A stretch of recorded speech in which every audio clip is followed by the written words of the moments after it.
Thank you very much, and thank you for inviting me today.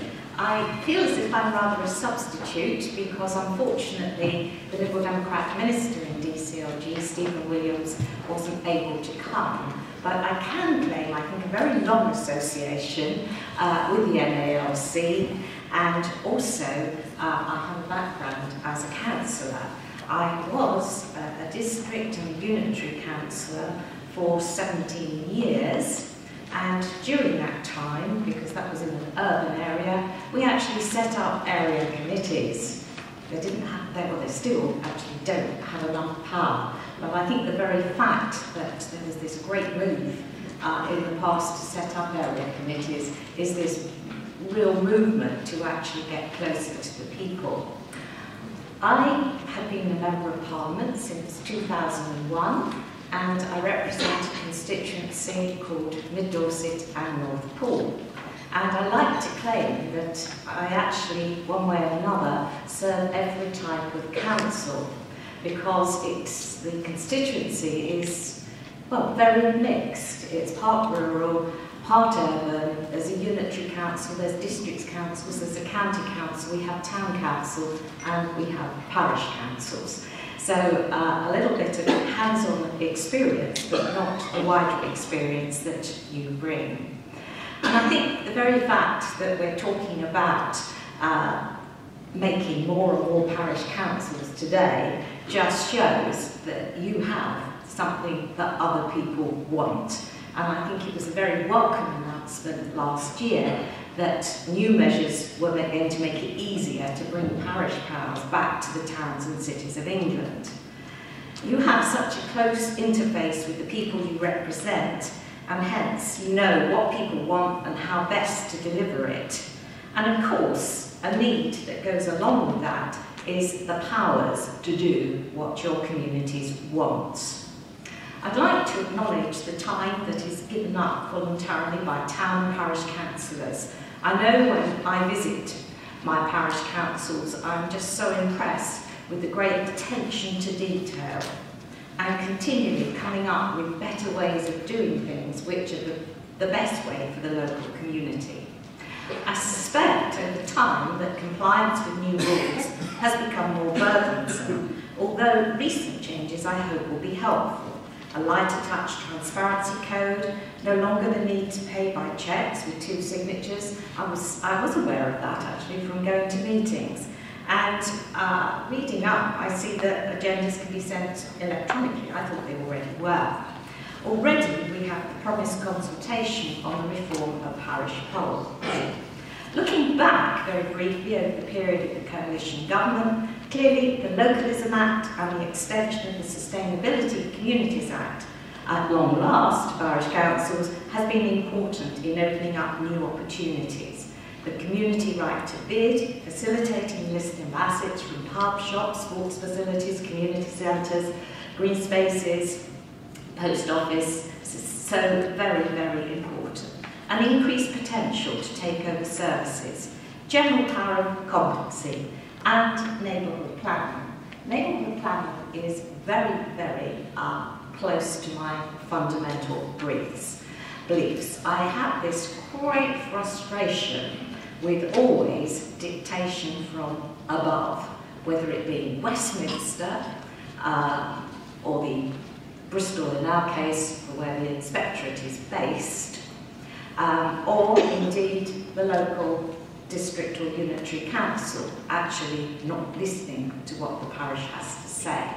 And as again, parish and town councils were ahead of the game with parish plans and town plans, which now can be developed into neighbourhood plans, I just feel it's so important. It's the way that we can really engage with local people and actually allow local people to shape their communities in the way that they want. I'm very much aware that there are not enough resources available for this, because it's a hard slog getting all the way through the neighbourhood plan process. And as I shall come back to later, I really believe that if we want the planning to be truly bottom-up, then we've got to put the resources at the most important level. I guess it was progress, but perhaps not enough progress for you, that last year it was agreed that 25% of the community infrastructure levy can be paid on the basis of development accepted in a neighbourhood plan. And I was busy for the Lib Dems last year, and in planning policy, which I got through conference, with some difficulty actually, I introduced the idea of the community right of appeal. Rather limited, despite the fact that my instincts that there should be a third-party right of appeal on planning decisions, but everybody's very fierce and that could make life very complicated and hold a lot of things up. I came up with the idea that if you had a neighbourhood plan and if the planning authority actually granted something that was at odds with the neighbourhood plan that had gone through all its processes, then either the neighbourhood forum or the parish council should have a right to appeal on behalf of the community. And I'm quite pleased to see this very suggestion is in one of the CPRE asks. I want to stray a bit to a personal example with a district council and a parish council in the middle, because I'm just particularly frustrated about this. Purbeck District Council has an extreme delegated system for planning decisions. And I had that checked out by the House of Commons Library, so I'm not exaggerating. Basically, the officers have got, I think, more power than I've seen anywhere else to determine planning applications. So we have a planning application in a village. The parish council objects, the district council objects, residents object. And the process at the time was that the councillors could go to the chairman and vice chairman and request that it went to committee. That was the only way. They don't have a right to get it onto the planning committee. So the chairman and vice chairman, obviously heavily influenced by the officers, said no. And the outcome of this is the very worst planning decision I have seen. And I was chairman of planning in the past. And I just feel so strongly that if a parish or town council is putting strong arguments about these individual planning applications, that there should be some sort of mechanism that at least the planning application is held in, the discussion on it is held in public at the district council. Not making any headway on that, I have to say, with the local council who claim that it will hold them up. And I just think it would make sure that people's voice was heard and stop, in this case, a really, really bad decision being made. The local person's gone to the Ombudsman, and of course the Ombudsman won't overturn it because the correct processes were followed according to these extreme delegated powers that have been given to offices. But the Ombudsman actually comments that he accepts there's been an enormous impact on amenity, and I think that's quite unusual for an Ombudsman to make a comment like that. I know that you are facing many challenges, and the local council tax support has yet again this year been a big problem in terms of not being passed on from the billing authorities. I tried very hard on your behalf to ask a question at the last DCRG oral questions, and I can tell you it was very good for my fitness. I jumped up throughout question time, but I wasn't called by the speaker, which is one of the frustrations of Parliament, because I really wanted an oral question on this issue. But all we seem to have is exhortation to billing authorities. And it's not working, is it? Let's face it. So I personally would like to see some sort of solution to that, to make sure that you get the resources that you are entitled to. Obviously, with this long period of austerity, the huge cutbacks, councils really having difficulty at all levels in achieving financial sustainability, I think a lot has been thrown on the shoulders, the backs of parish and town councils. the threat that a service is going to be withdrawn unless you do something about it.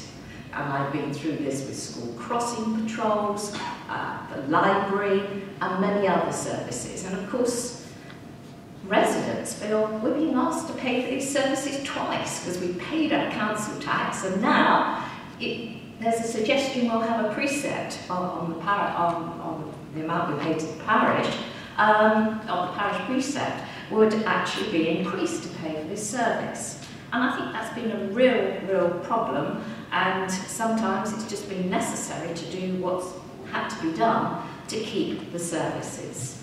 And I do feel there are many examples of the districts and perhaps unitaries riding roughshod over parishes. We have another example where there's been a community governance review on parish boundaries. It's absolutely appalling.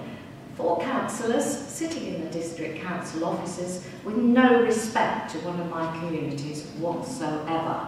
And there's a real fear, because it's a council that's got, the ruling party has a very big majority, that it will just be bounced through, and that's really concerning. What we're talking about nationally, of course, at the moment, in central government, is devolution. And I think that in turn is going to present lots of challenges. Things are happening very quickly. We as MPs don't feel that we've been told about it before the announcements are actually made. The city deals, the growth deals, and the local enterprise partnerships in my area getting quite a lot of money, and yet our district councils feel disenfranchised, and I rather feel parishes must feel even more disenfranchised, where there isn't real democratic accountability on how the money is being spent.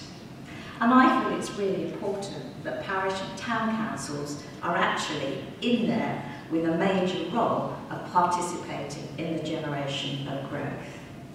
And just looking at Liberal Democrat policy, which I think is what I'm supposed to be talking about, but I thought I'd put it in context first, I just have got a few items because we have published a pre-manifesto which has gone through our autumn conference, and it will have to be fleshed out quite a bit. And what I want to do when I've finished speaking is to ask you what you would like to actually see in parties' general manifesto. So, 2 things that you might be interested in. Reduce the powers of the Department of Communities and Local Government to interfere in democratically elected local government in England. Actually, I think councils at all levels would actually welcome that. To try to micromanage waste collection, for example, by making announcements in Westminster is really an absolute nonsense. And surely we must make sure that the Department of Communities and Local Government and the current Secretary of State doesn't interfere too much. We also, for all councils, so this will be of some relevance with the potential fear for parish councils, we will also are committing to remove the requirement to hold local referenda for council tax changes in England. It's very difficult because undoubtedly the council tax freeze has been helpful to people on low incomes, and it's given them some protection in these troubled times. But it just screams against any democratic decision making and actual decisions on what is right for your community. And I think that will spill over and be helpful. We aim to increase the numbers of neighbourhood, community and parish councils and promote tenant management in social housing. And we also want to strengthen those community rights to run local public services and give more protection to assets such as pubs. The government has proclaimed very loudly that we've given you the rights to save pubs, but it's pretty difficult, isn't it? So there needs to be changes through the planning system, and by bringing forward, we think, a community right to buy. Now, I found in the bottom of my handbag, so Justin should be very pleased with me because he must have given this to me months ago, your manifesto. I'm tempted to say it's dog-eared, but an MP got into trouble yesterday for using that phrase.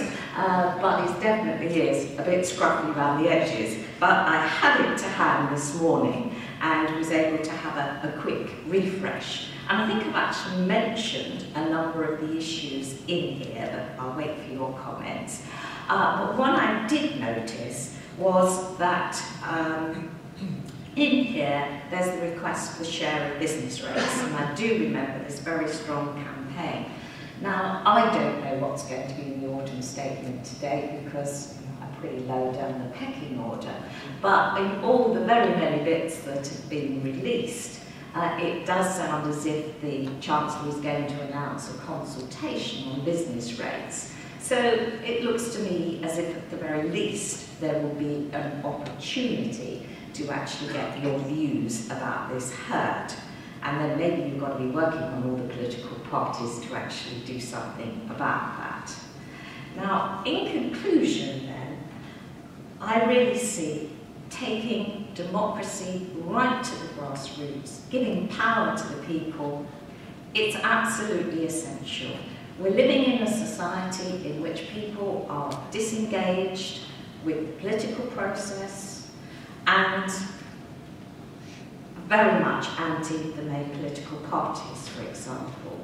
But they're on the ground when political decisions are made with a small p, whenever you decide to use resources in one direction or another, or you decide that you're going to give a great deal of attention to particular problems in the village or town, then that's when people are interested.